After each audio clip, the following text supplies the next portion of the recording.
Saat ini kami ada di hadapan Bapa. Kami datang memuji dan menyembah-Mu. Ini bukti bahwa kami setia terhadap Engkau.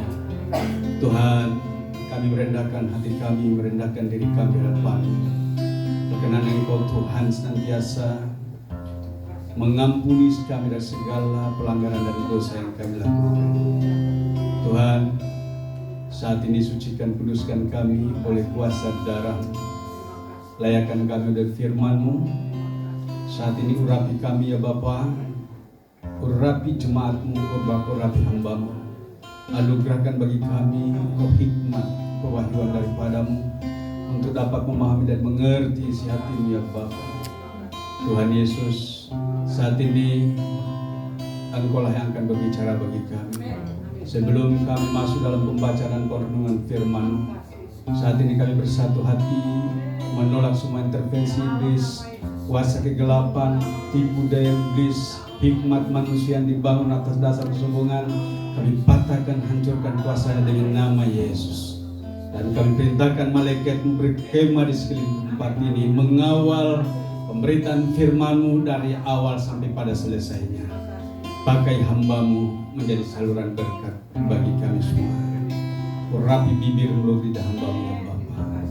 Tuhan, kami bersama-sama dengan semua umat-Mu yang ada dimanapun saat ini mendengarkan firman. Kami satu di dalam kasih Kristus. Dalam nama-Mu Bapa kami berdoa dan bersyukur demi nama Tuhan Yesus Kristus. Haleluya. Kita semua yang percaya kita katakan amin. Silakan duduk.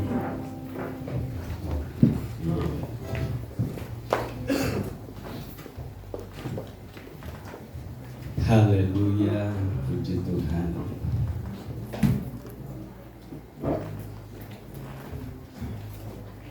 Iya, shalom. Apa kabar Bapak Ibu?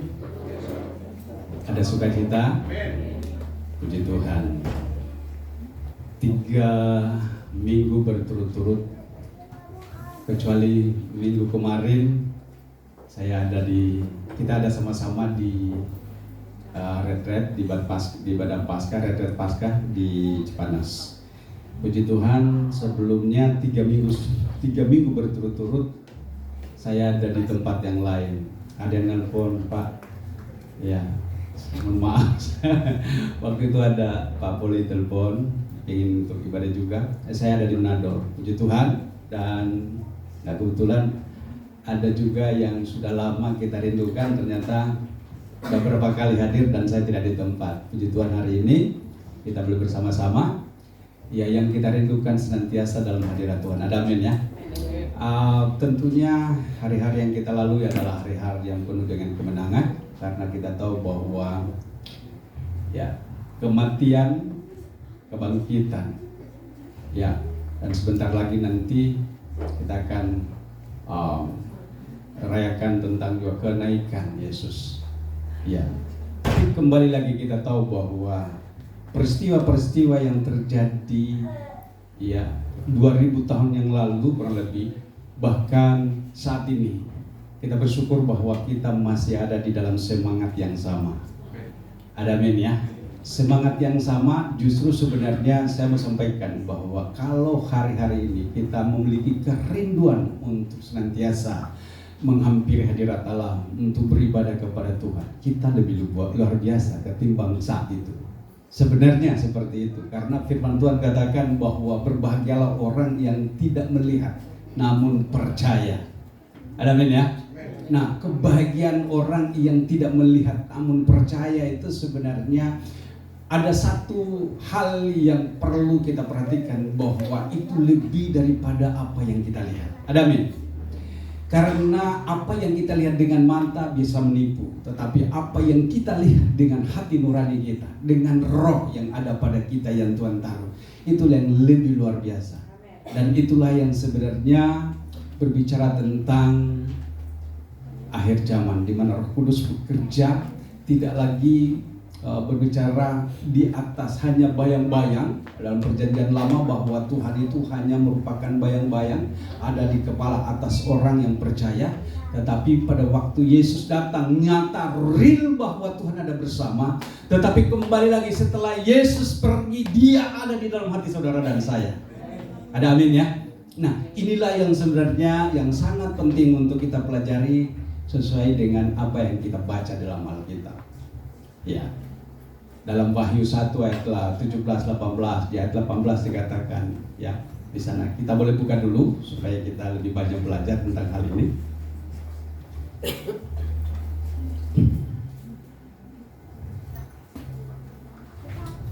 Iya. Wahyu 1 ayat yang ke-17 dan 18. Kita akan baca bersama ya. Sudah dapat? Kita bersama-sama untuk membacanya. 2, 3. Ketika aku melihat dia, tersungkurlah aku di depan kakinya sama seperti orang yang mati. Tetapi ia meletakkan tangan kanannya di atasku, lalu berkata, jangan takut, aku adalah yang awal dan yang akhir. Ayat 18. Dan yang hidup. Aku telah mati namun lihat, aku hidup sampai selama-lamanya, dan aku memegang segala kunci maut dan kerajaan maut. Dikatakan yang 18, saya bacakan kembali yang 18 bagian B. Aku telah mati namun lihat, aku hidup. Bapak Ibu dikasih oleh Tuhan, hari-hari ini banyak orang yang telah menyaksikan tentang hal-hal yang sangat penting, merayakan tentang Paskah dengan tidak memiliki pengertian. Merayakan Jumat Agung, melihat tentang kematian, merayakan Paskah tentang kebangkitan Yesus, namun tidak dengan pengertian. Tapi kali ini saya mau sampaikan bahwa di sini dikatakan aku mati, tapi lihat aku hidup. Adakah kita mengerti? Banyak orang yang tidak paham dengan hal-hal yang seperti ini. Tetapi kembali lagi bahwa kematian Yesus itu adalah sangat penting bagi kita. Karena kalau ia tidak mati, maka tidak akan ada penebusan. Demikian dengan kebangkitannya. Kalau dia tidak bangkit, maka dia bukan firman, bukan Allah. Dan demikian juga dengan kenaikannya. Jika dia tidak naik, maka tidak akan ada pencurahan Roh Kudus. Tapi hari ini kita bersyukur kepada Allah yang kita sembah bukanlah Allah yang mati. Pada hakikatnya kepada banyak orang yang mati tidak bangkit-bangkit sampai dengan saat ini. Dan kita bersyukur Allah yang kita sembah di dalam Yesus Kristus, dia adalah Allah yang membuktikan bahwa dia mati namun dia bangkit. Pembuktian dia bangkit, bahwa dia waktu dia bangkit dari kubur, dia meminta sepotong ikan goreng. Ada yang tahu itu ayatnya dari mana? Pada waktu dia bangkit dari kematian, dia meminta sepotong ikan goreng. Buka HP suci kita. Ya. Dalam Lukas 24. Ayatnya coba bacakan. Lukas 24 ayat 42, demikian firman Tuhan. Lalu mereka memberikan kepadanya sepotong ikan goreng. Lalu ia mengambilnya dan memakannya di depan mata mereka. Ya. Lalu mereka memberikan kepadanya sepotong ikan goreng. Ia memberikannya dan mengambilnya dan memakannya di depan mata mereka. Ini berbicara tentang kebangkitan Yesus. Yesus menampakkan diri kepada semua muridnya. Ya, Yesus menampakkan dirinya kepada semua muridnya bahwa ia hidup. Makanya tadi bicara tentang dalam Wahyu 1 tadi ayat yang ke-18 bagian bahwa aku mati tetapi lihat aku hidup. Bahwa di saat dia bangkit dari kematian, dia masih ada bersama-sama dengan murid-muridnya. Selama berapa hari? 40 hari, benar. Selama 40 hari, kira-kira hari ini 2000 tahun yang lalu kurang lebih, Setelah dia bangkit dari kematian, dia masih bersama-sama dengan murid-muridnya. Bahkan ada banyak orang yang tidak percaya tentang kebangkitan. Muridnya sekalipun mereka tidak percaya. Bapak Ibu yang dikasihi oleh Tuhan, itu yang tadi saya katakan, kita bersyukur kepada Allah sekalipun kita tidak ada pada zamannya, namun kita percaya. Tetapi betapa naifnya kalau kita ada di zamannya kemudian terjadi sesuatu namun kita tidak percaya. Tapi bersyukurlah kita kepada Tuhan sekalipun kita tidak ada di zaman itu, pada hari ini kita tetap percaya bahwa Dia telah bangkit. Amin. Itulah yang luar biasa dari keimanan yang kita miliki.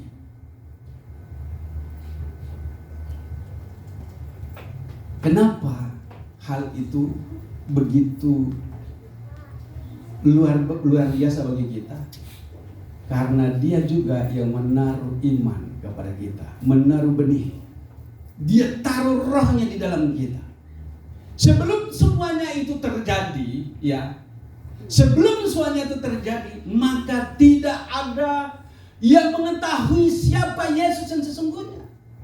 Mereka hanya melihat dari perbuatan yang ajaib, tapi mereka tidak mengerti siapa Dia sebenarnya. Kalau kita baca kembali Lukas ini, kita buka kembali di ayat yang lebih lanjut, ayat yang ke-44, dia katakan demikian. Ia berkata kepada mereka, Ia berkata kepada mereka, inilah perkataanku. Yesus mengatakan hal ini kepada murid-muridnya, yang telah kukatakan kepadamu ketika aku masih bersama-sama dengan kamu, yakni bahwa harus digenapi semua yang ada tertulis tentang aku di dalam kitab Taurat Musa dan kitab Nabi-Nabi dan kitab Mazmur. Sebelum hal itu terjadi, murid-muridnya tidak dapat memahami, tidak dapat mengerti. Mereka hanya melihat ada mujizat, ada kuasa yang keluar dari dirinya. Orang hanya percaya bahwa melalui Dia ada kesembuhan, ada kebangkitan, ada pemulihan, ada orang lumpuh berjalan, ada orang buta melihat, ada orang tuli mendengar. Tetapi mereka hanya melihat sebatas apa yang dilakukan. Mereka tidak dapat memahami bahwa Dia adalah Allah, sesungguhnya Dia adalah Tuhan. Mereka hanya melihat bahwa Dia adalah wujud yang diberikan otoritas atau kuasa yang dari Allah kepadanya. Bapak Ibu dikasih oleh Tuhan, otoritas itu bukan hanya sekedar otoritas yang Dia miliki, tetapi itu pembuktian bahwa Dia adalah Allah. Pembuktian bahwa Dia adalah Allah, bahwa Dia tidak ditelan oleh maut. Ada amin. Coba kita buka dalam Yohanes 10 ayat yang ke-14, kita baca sampai dengan ayat 17-18. Boleh dibuka? Oke. Yohanes 10 ayatnya yang dari 14 kita lihat di sana. Sudah? Kita baca bersama-sama.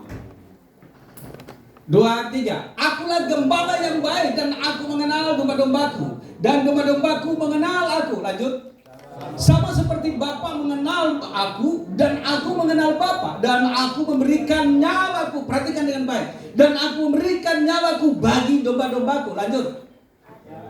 Ada lagi padaku domba-domba lain yang bukan dari kandang ini. Domba-domba itu harus kutuntun juga, dan mereka akan mendengarkan suaraku, dan mereka akan menjadi satu kawanan dengan satu gembala. Lanjut. Bapa mengasihi aku oleh karena aku memberikan nyawaku untuk, perhatikan dengan baik. Bapa mengasihi aku karena aku memberikan nyawaku untuk apa? Menerimanya kembali. Di dalam hal ini Dia tahu bahwa Dia akan pergi, tetapi maut tidak menguasainya. Dia berkuasa untuk memberikan dan Dia berkuasa untuk mengambil kembali. Ayat 18. Tidak seorang pun mengambilnya daripadaku, melainkan aku memberikannya menurut kehendakku sendiri. Aku berkuasa memberikannya dan berkuasa mengambilnya kembali. Inilah tugas yang kuterima dari Bapakku. Bapak Ibu dikasih oleh Tuhan, ngertikah kita apa yang dikatakan ini? Di sini membuktikan bahwa Dia adalah Allah. Dia tahu bahwa Dia harus selesai di kayu salib, Dia harus tergantung. dan dia harus mati mengakhiri hidupnya. Karena dari situlah semua dosa dunia harus diselesaikan. Dengan tergantungnya di kayu salib, maka semua dosa semua ditampung, dirampung di dalam kehidupannya, ditarik semua dosa dalam dunia, dan dia harus selesaikan dengan satu kata, mati. Maka semua dosa selesai. Oleh sebab itu Bapak Ibu dikasih oleh Tuhan, kita yang percaya kepada Tuhan, satu kali penyelesaian atas dosa kita, dan jangan pernah ragukan tentang hal itu. Dia selesaikan satu kali, yaitu di kayu salib. Dan semua dosa itu telah ditarik dari kita. Dan hal itu membebaskan kita dari maut. Maka dia membebaskan kita dari maut. Bapak Ibu dikasih oleh Tuhan, kalau kita baca di dalam Roma 6 ayat yang ketiga, di sana dikatakan dengan matinya ya sebagai manusia. Coba kita buka dalam Roma 6 ayat yang ketiga sampai dengan ayat yang kelima.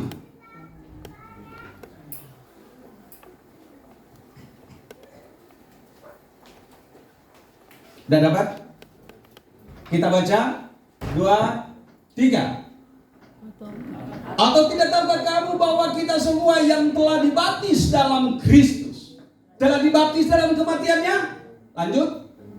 Dengan demikian kita telah dikuburkan bersama-sama dengan dia oleh baptisan dalam kematian, supaya sama seperti Kristus telah dibangkitkan dari antara orang mati oleh kemuliaan Bapa, demikian juga kita akan hidup dalam hidup yang baru.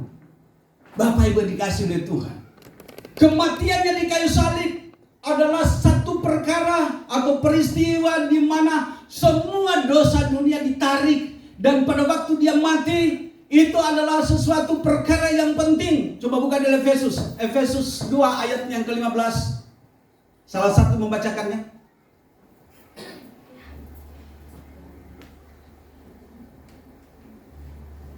Kita banyak buka ayat supaya kita ngerti. Oh iya ya, peristiwa kematian ya harusnya kita bahas dari kelahirannya. Tapi karena hari-hari ini adalah berbicara tentang ya kematian dan kebangkitannya, nanti kita akan berbicara tentang kenaikannya. Ya, apa? Coba baca.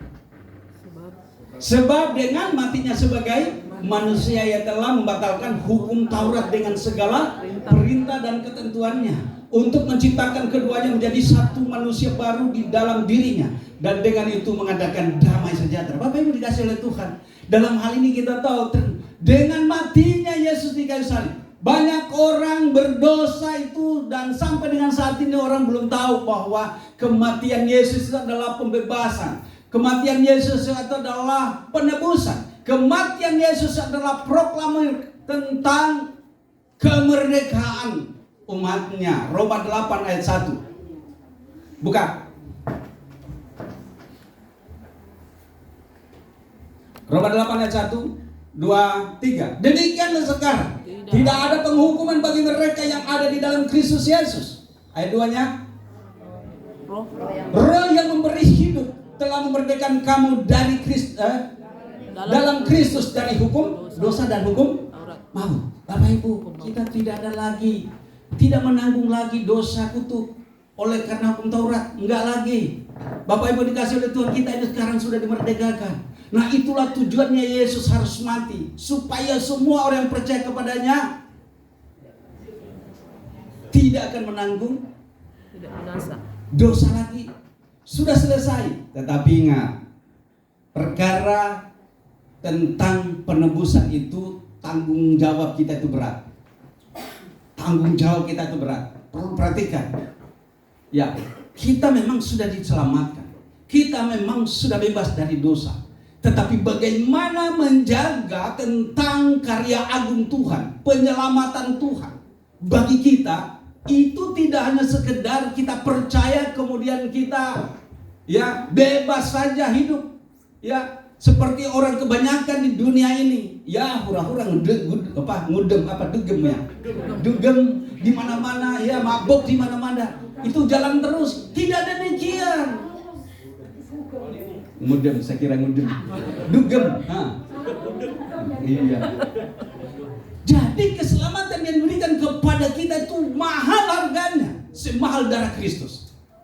Jadi jangan kita juga percaya, yang penting saya percaya sudah diselamatkan. Enggak, tidak demikian. Paulus menegaskan dengan tegas bahwa orang yang percaya kepada Tuhan yang hidup bertobat itu, bertobat adalah berbalik 180 derajat dari lama yang biasa mabuk, yang biasa zina, yang biasa judi, menipu, yang biasa segala sesuatu yang disebut dengan pekerjaan duniawi. Itu semua harus selesai, kata Paulus. Makanya dikatakan dalam Kolose 3 ayat yang kelima, matikan segala sesuatu yang duniawi dalam dirimu, yaitu perjamulan, hawa nafsu, sejat, kenajisan, keserakahan yang sama dengan penyembahan berhala. Itulah yang melekat kepada banyak manusia yang masih daging. Kuasa Taurat berkuasa dalam diri kita selama kita masih hidup, karena kita tidak mematikannya. Tapi kalau kita percaya sungguh-sungguh dan kita bertobat, maka kita akan sanggup untuk mematikan perbuatan daging itu. Perbuatan daging bukan untuk mematikan ini, bukan untuk supaya kita mati secara jasmani, bukan. Perbuatan daging itu adalah semua keinginan duniawi yang melekat pada diri seseorang di dalam berbicara tentang hawa nafsu, nafsu jahat. Itulah yang najis dalam kehidupan diri kita. Kita tidak layak di hadapan Tuhan. Perlu dikasih tahu bahwa kita tidak layak di hadapan Tuhan. Makanya banyak orang yang tidak dapat mengalami lawatan Tuhan, tidak dapat mengalami perubahan, tidak tahu arti pertobatan, tidak tahu arti hidup benar, tidak tahu arti mengasihi Tuhan. Banyak orang yang menyebut bahwa aku percaya kepada Tuhan, tapi pada hakikatnya adalah perbuatan-perbuatan yang bertentangan dengan firman Tuhan. Banyak orang yang seperti ini. Nah, oleh sebab itu ditegaskan kepada kita, jika Yesus telah menebus kita, sebenarnya beban dan tanggung jawab. Siapa bilang orang Kristen itu gampang? Siapa bilang orang Kristen itu hidupnya enak? Oh tidak. Hari-hari berhadapan dengan hawa nafsu. Hari-hari kita berhadapan dengan sesuatu yang ditawarkan oleh dunia ini. Tapi bagaimana supaya kita dapat menolak semua itu? Itulah yang berat. Tapi di dalam Kristus tidak ada yang sulit. Ada amin? Kenapa? Karena Yesus yang adalah roh. Dia adalah Allah yang sekalipun dia pergi, namun dia tetap ada bersama dengan kita. Ada di mana? Dia ada di dalam hati saudara dan saya. Dia akan datang senantiasa menuntun, menolong. Maka itulah fungsi Roh Kudus. Dikatakan dalam Yohanes 16 ayat yang ke-7. Benar perkataan ini adalah lebih berguna jika aku pergi. Sebab jika aku tidak pergi, maka penolong itu tidak akan datang kepadamu. Tetapi jika aku pergi, aku akan mengutus dia kepadamu. Bapak Ibu yang dikasih oleh Tuhan, sekalipun Yesus telah bangkit dari kubur, dan dia yang dikatakan dia naik, tapi Yesus tidak pernah meninggalkan saudara dan saya. Dia adalah tetap ada, dia hadir, dia lebih dekat dengan apapun dari apa yang kita inginkan. Jika kita sungguh-sungguh, maka dia ada, datang dan tinggal di dalam hati saudara dan saya. 1 Korintus 3 ayat 16. Tidak tahukah kamu bahwa kamu adalah bait Allah, di mana roh Allah berdiam? Siapa yang membinasakan bait Allah, maka Allah akan membinasakan dia. Sebab bait Allah adalah kudus, dan bait Allah adalah kita semua. Ada amin ya? Nah, oleh sebab itu setelah kita bertobat, maka sesuai dengan Roma 6 tadi ayat yang ketiga sampai kelima, maka hidup kita telah mengalami pembaharuan. Hidup kita bukan lagi sarang penyamun. Hidup kita bukan lagi tempat di mana dosa untuk kita besarkan, tetapi hidup kita di mana Roh Kudus harus berdiam untuk kita saksikan. Ada amin?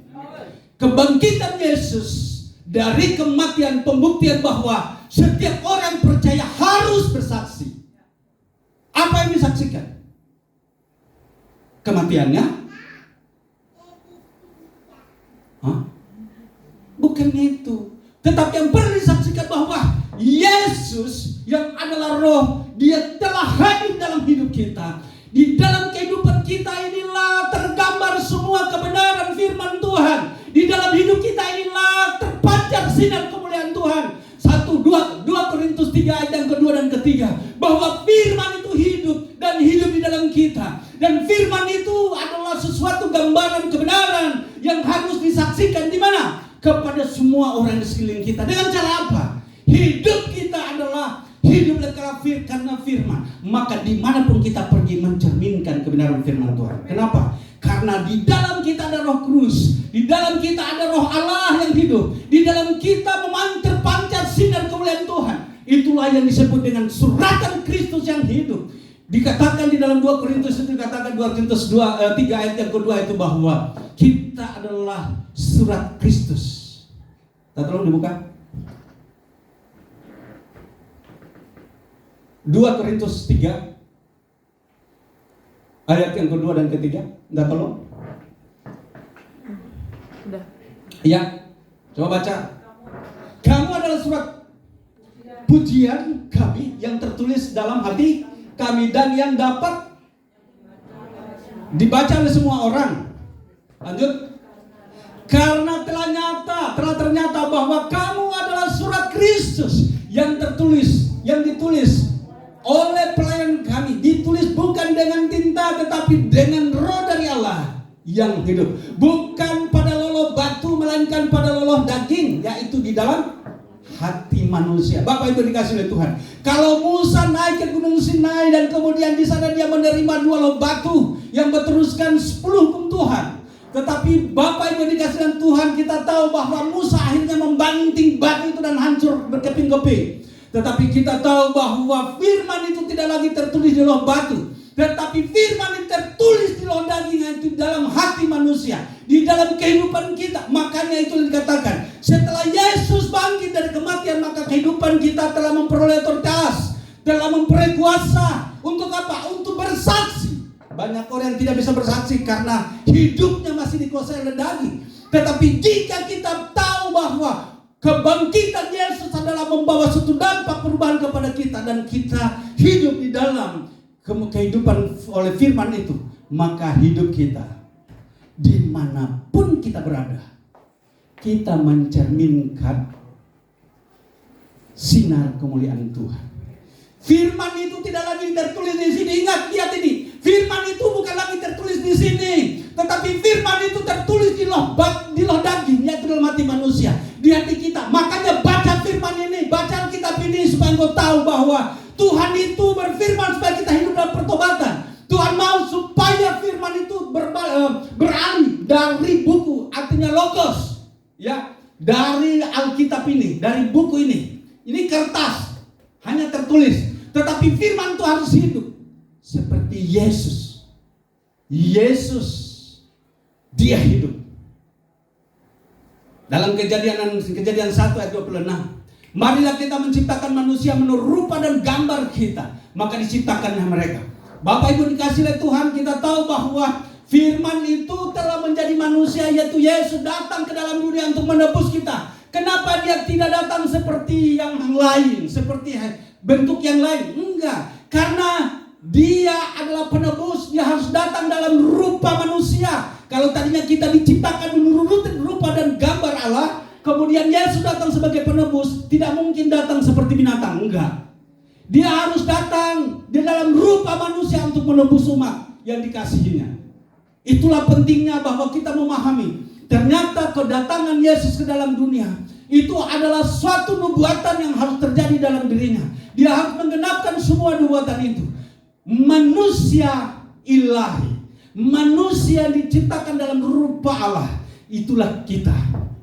Makanya dia datang untuk menebus umatnya, harus dalam rupa manusia. Dia tidak mungkin datang dalam rupa yang lain, karena kita adalah manusia dalam rupa Allah. Makanya dia datang dalam rupa manusia untuk menyebut kita, karena kita manusia-manusia ilahi. Ada amin? Dikatakan dalam Yesaya 43 ayat yang kelima, ya, ayat keempat, engkau berharga di mataku, makanya aku menebus engkau dengan manusia. Bapak Ibu dikasih oleh Tuhan, betapa berharganya kita ini.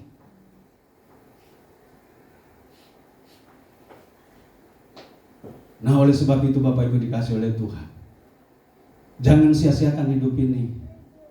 Hiduplah sesuai dengan apa yang diinginkan oleh Tuhan. Sudah ada petunjuk kita, ada Alkitab. Alkitab ini tidak akan dapat dipahami dan tidak akan dapat dijalankan isinya kalau kita tidak hidup dalam pertobatan. Sulit. Makanya dalam Kisah Rasul 2 ayat yang ke-38, bertobatlah dan berilah dirimu di dalam nama, berilah dirimu dibaptis dalam nama Bapa, dalam nama Tuhan Yesus. Supaya apa? Supaya terjadi pengampunan. Supaya apa? Supaya kita menerima karunia Roh Kudus. Tanpa pertobatan kita tidak akan mengerti firman. Firman hanya dapat mengerti dengan satu kata, bertobat.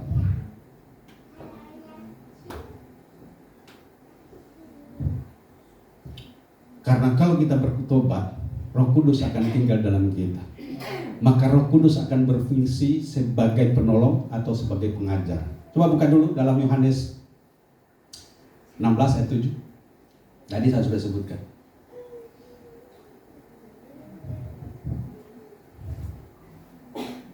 Sudah dapat? Ya, kita baca. Namun benar yang kukatakan ini kepadamu adalah lebih berguna bagi kamu jika aku pergi. Sebab jikalau aku tidak pergi, penghibur itu tidak akan datang kepadamu. Tapi kalau aku pergi, aku akan mengutus dia kepadamu. Lanjutkan. 8. Ayat 8. Dan kalau ia datang, ia akan menginsafkan dunia akan dosa, kebenaran, dan penghakiman. Lanjut ayat 9. Akan dosa karena mereka tetap tidak percaya kepadaku. Lanjutkan ayat 10. Akan kebenaran karena ia pergi kepada Bapa dan kamu tidak melihat aku lagi. Ayat 11. Akan penghakiman karena penguasa dunia ini telah dihukum. Lanjutkan. Masih banyak hal yang harus kukatakan kepadamu, tetapi sekarang kamu belum dapat menanggungnya. Bapak Ibu, ini Yesus katakan masih ada di dalam dunia. Ya, dia masih ada di dalam dunia. Dia katakan kepada murid-muridnya. Makanya dia akhiri dengan kata, saat ini kamu belum dapat menanggungnya. Tetapi dia penting supaya waktu dia bangkit dia harus pergi. Nah, oleh sebab itu sebelum dia terangkat, dia katakan bahwa dia akan memberikan penolong yang lain kepada kita. Yohanes 14 ayat yang ke-15, ayat 16. Ayat yang ke-15 dikatakan, jika engkau mengasihi aku, maka engkau akan menuruti segala perintahku. Coba buka dulu. Yohanes 14 ayat yang ke-15 dari ayat 15. Yohanes 14. Jikalau kamu mengasihi aku, kamu akan menuruti segala perintahku. Ayat 16. Aku akan meminta kepada Bapa dan ia akan memberikan kepadamu seorang penolong yang lain supaya ia menyertai kamu selama-lamanya. Lanjut ayat 17. Yaitu roh kebenaran, dunia tidak dapat menerima dia sebab dunia tidak melihat dan dia tidak mengenal dia. Tetapi kamu mengenal dia sebab ia menyertai kamu dan akan diam di dalam kamu. Diam di dalam kamu, itulah yang disebut penolong. Ayat yang ke-26, ayat 26, lanjutkan ayat 26. Saya tolong. Tetapi penghibur itu Roh Kudus yang akan diutus oleh Bapa dalam namaku, dialah yang akan mengajarkan segala sesuatu kepadamu dan akan mengingatkan kamu akan semua yang telah kukatakan kepadamu. Kalau dikatakan di atas, tetapi penghibur yaitu Roh Kudus yang akan diutus oleh Bapa dalam namaku. Coba perhatikan, yang akan diutus oleh Bapa dalam namaku. Perhatikan di situ. Kira-kira itu berbicara tentang siapa?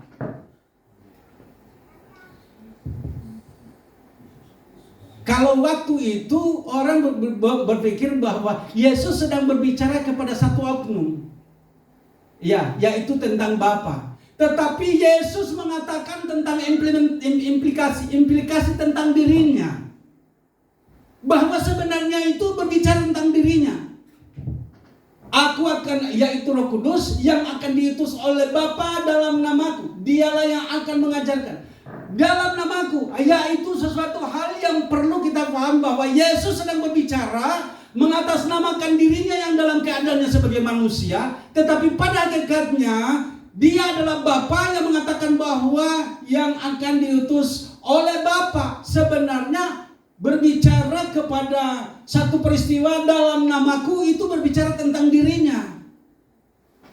Jadi di sini bukan berbicara kepada hal yang lain, tidak. Itu berbicara tentang dia juga. Tapi dia tidak mengatakan bahwa akunya adalah Bapa. Enggak. Sebab apa? Sebab dia masih ada bersama-sama dengan murid-muridnya. Di dalam keadaannya sebagai manusia, dia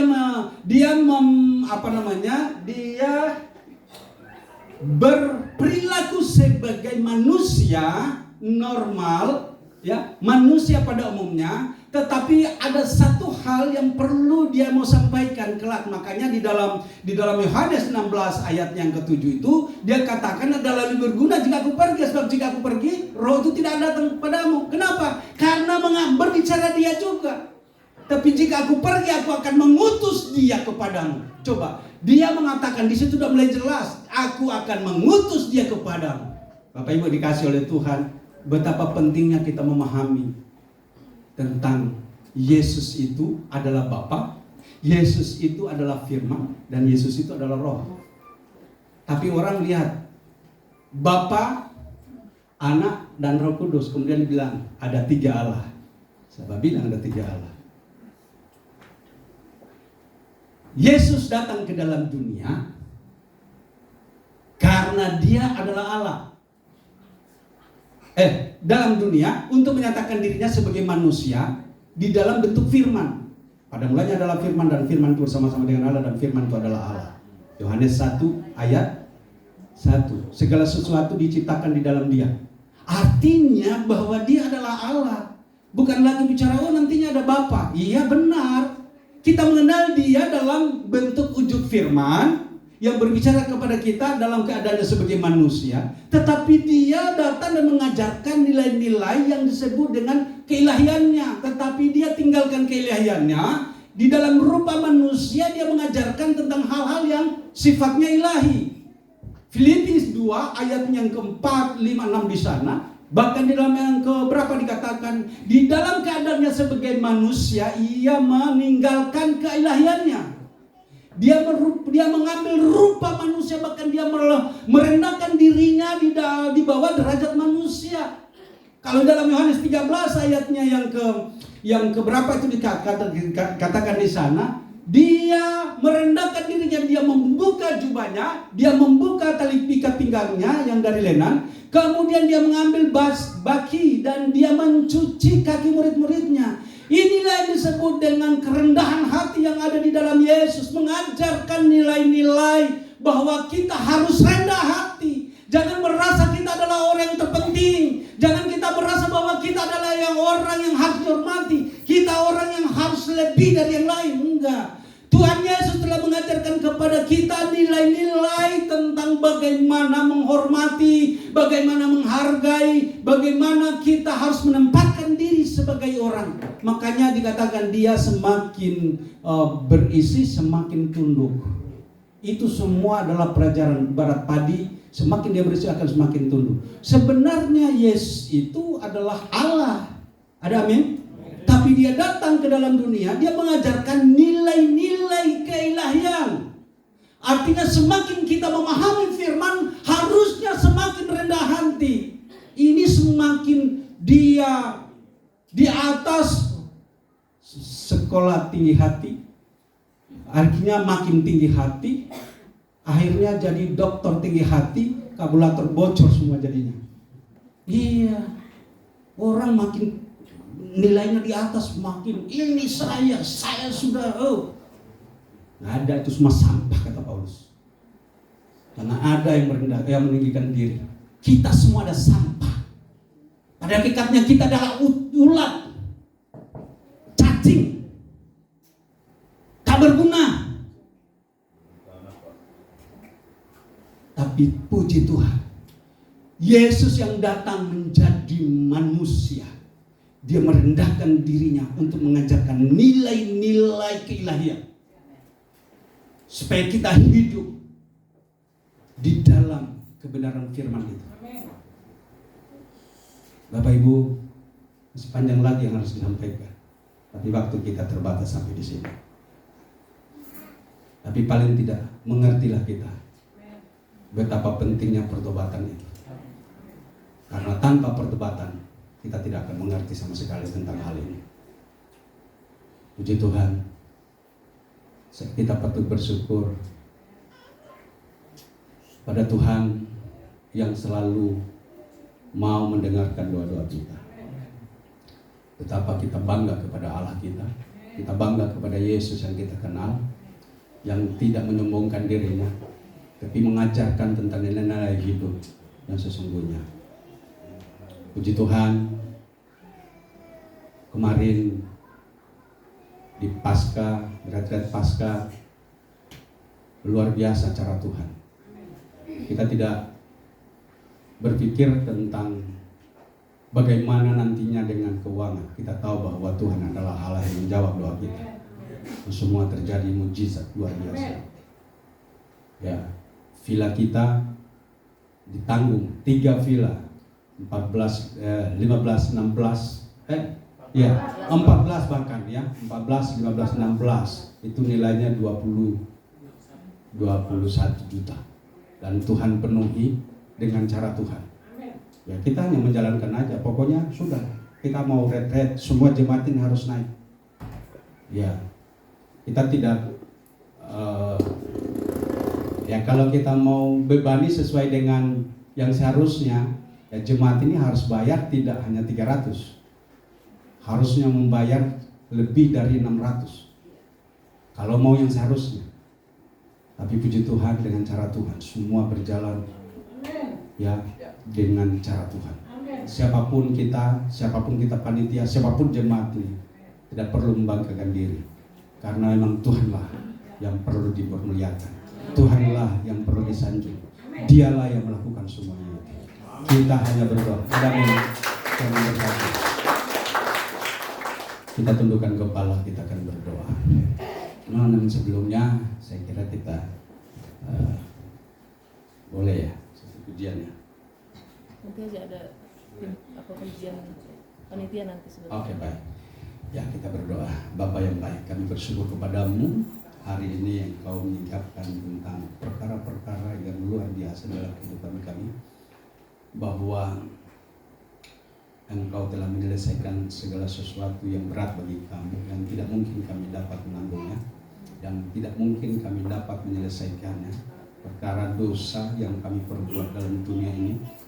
Tapi kami bersyukur kepadamu Tuhan, Engkau telah menyelesaikan satu kali di kayu salib, dan bagi kami telah dibebaskan dari dosa, kutuk dan maut itu, dan kami hidup di dalam hidup yang baru untuk melakukan perkara-perkara yang luar biasa dalam kehidupan kami, yaitu melakukan nilai-nilai ilahiah di dalam kehidupan kami.